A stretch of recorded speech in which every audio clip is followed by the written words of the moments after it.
Hello traders, in this video, we'll be introducing a new trading view of indicator called the Stochastic Momentum Index SMA, which is essentially an enhanced version of the traditional stochastic RSI.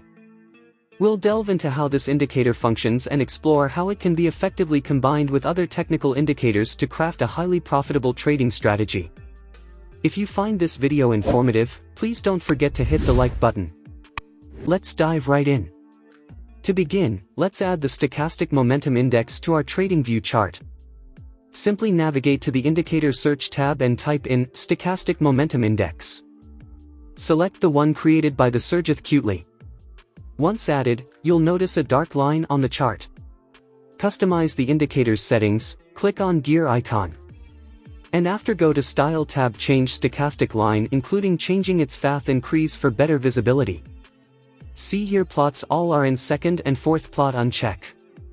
Now all lines, levels and plot color adjust.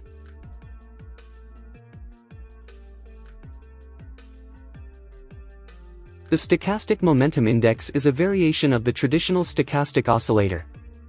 It measures where the current closing price is in relation to the midpoint of the recent trading range for the purpose of identifying momentum changes in price. Like many oscillators, it provides traders with information about potential overbought or oversold conditions in the market. Now, this indicator is made up of very few components. Let's go over them real quick. This black line right here is called the stochastic oscillator. Its main purpose is to identify the position of the current price in relation to a recent trading range. Next, we have this red line right here. It's basically an exponential moving average or EMA. By comparing the EMA to the stochastic oscillator, this indicator is able to determine the beginning of bullish and bearish momentum based on the crossovers of the two lines. Next, we have this green and red background fills. The green fill at the bottom represents an oversold market condition. It's created whenever the stochastic oscillator goes below this blue line at the bottom. On the other hand, the red fields at the top represent overbought market conditions, and they are formed whenever the stochastic oscillator goes above this blue line at the top. Speaking of the blue lines, what exactly are they? Well, these blue lines are basically the upper and lower bands, and they represent the upper and lower limits of the most recent price range. The upper line is located at the +40 level of this indicator scale, while the lower line is located at the -40 level of this indicator scale. As mentioned earlier, they are used to indicate overbought and oversold levels in the market whenever the stochastic oscillator goes beyond. Now that we know what this indicator is made of, the next question is, how does it work? Well, it's really simple. In a bullish trend, whenever the stochastic oscillator, this black line, goes below the lower band, that indicates a weakening of the pre-existing bullish momentum. This also means that the market is in a pullback. Traders should pay attention to these pullbacks because they represent areas of potential trade entries. On the other hand, in a bearish trend, whenever the stochastic oscillator goes above the upper band, that indicates a weakening of the pre-existing bearish momentum, and it's also an indication of a market pullback. These pullbacks in bearish trends are important because they represent areas of potential trade entries. Now, speaking of trade entries, how can we use this indicator to take trades? Well, I'm going to show you. Now to trade using this indicator, here is how we're going to do it. Now in a bullish trend, for example, here, we're basically going to wait for the stochastic oscillator to go below the lower band. This indicates a pullback in a bullish trend. After we have the pullback, we want the stochastic oscillator to come back above the lower band and cross above this red EMA. This crossover indicates the end of the pullback and the beginning of a bullish trend continuation. And this is where we're going to enter our trade.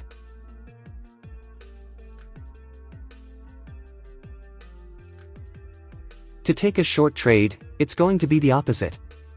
So in a bearish trend, for example, here, we're basically going to wait for the stochastic oscillator to go above the upper band.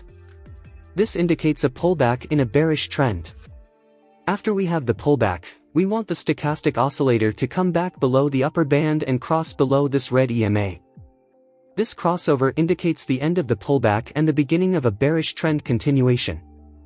And this is where we're going to enter our trade. Now, looking at these two trade examples, you will notice that they were both taken following the direction of the overall trend.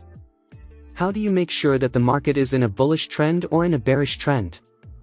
Well, for starters, you could draw a trend line. You can like this, or like this, or like this. Now, as you can see, drawing trend lines can be super subjective. To avoid such subjectivity, you could go with an indicator called EMA Trend Cloud. To add it to our chart, we're going to open the Indicator Search tab and type in EMA Trend Cloud. Select this one by R. Westbrook J. R.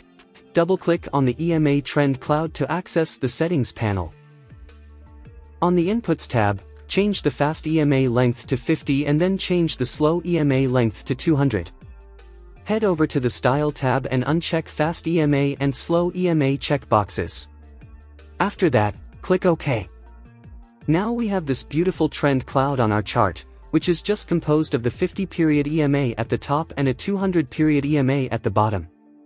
The space between the two EMAs is filled with a green background color whenever the 50-period EMA is above the 200-period EMA, indicating a bullish trend. Conversely, whenever the 50-period EMA is below the 200-period EMA, the space is filled with a red background color signaling a bearish trend. This visualization makes it easy to see when the market is in a bullish phase or in a bearish phase without needing to look at the individual EMAs.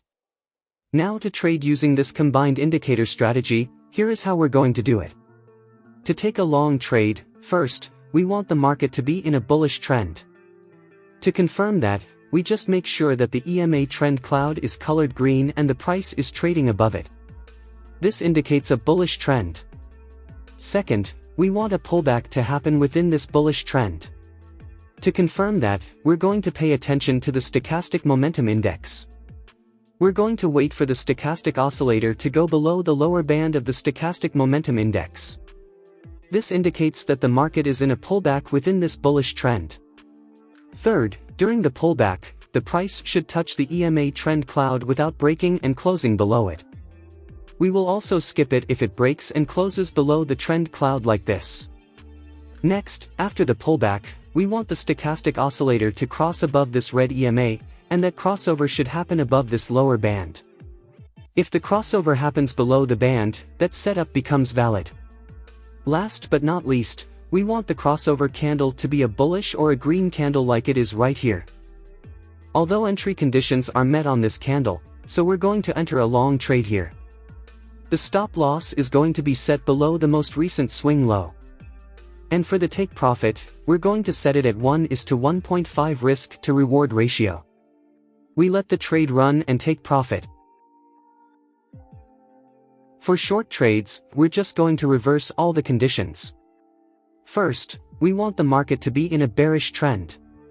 To confirm that, we just make sure that the EMA trend cloud is colored red and the price is trading below it. This indicates a bearish trend. Second, we want a pullback to happen within this bearish trend. To confirm that, we're going to pay attention to the stochastic momentum index. We're going to wait for the stochastic oscillator to go above the upper band of the stochastic momentum index. This indicates that the market is in a pullback within this bearish trend. Third, during the pullback, the price should touch the EMA trend cloud without breaking and closing above it. Next, after the pullback, we want the stochastic oscillator to cross below this red EMA, and that crossover should happen below this upper band. Last but not least, we want the crossover candle to be a bearish or a red candle like this one right here. If it happens to be a bullish or a green candle, we will have to skip that setup. All our entry conditions are met on this candle. We're going to enter a short trade here. Set our stop loss above the most recent swing high. For the target, we're going to set it at 1.5 times the risk. We let this trade run and you can see its trade is profitable. As you can see, the stochastic momentum index indicator combines the core principles of momentum and price, giving traders a comprehensive view into the heartbeat of the market. Harnessing the SMI indicator isn't just about identifying overbid or oversold conditions. It's about gaining insights into the market's potential future direction, allowing for proactive rather than reactive decision-making. That concludes this video. I hope you found it valuable. If you did, please show your support by hitting the like button below and consider subscribing to stay updated. Thank you for watching, and I look forward to seeing you in the next video.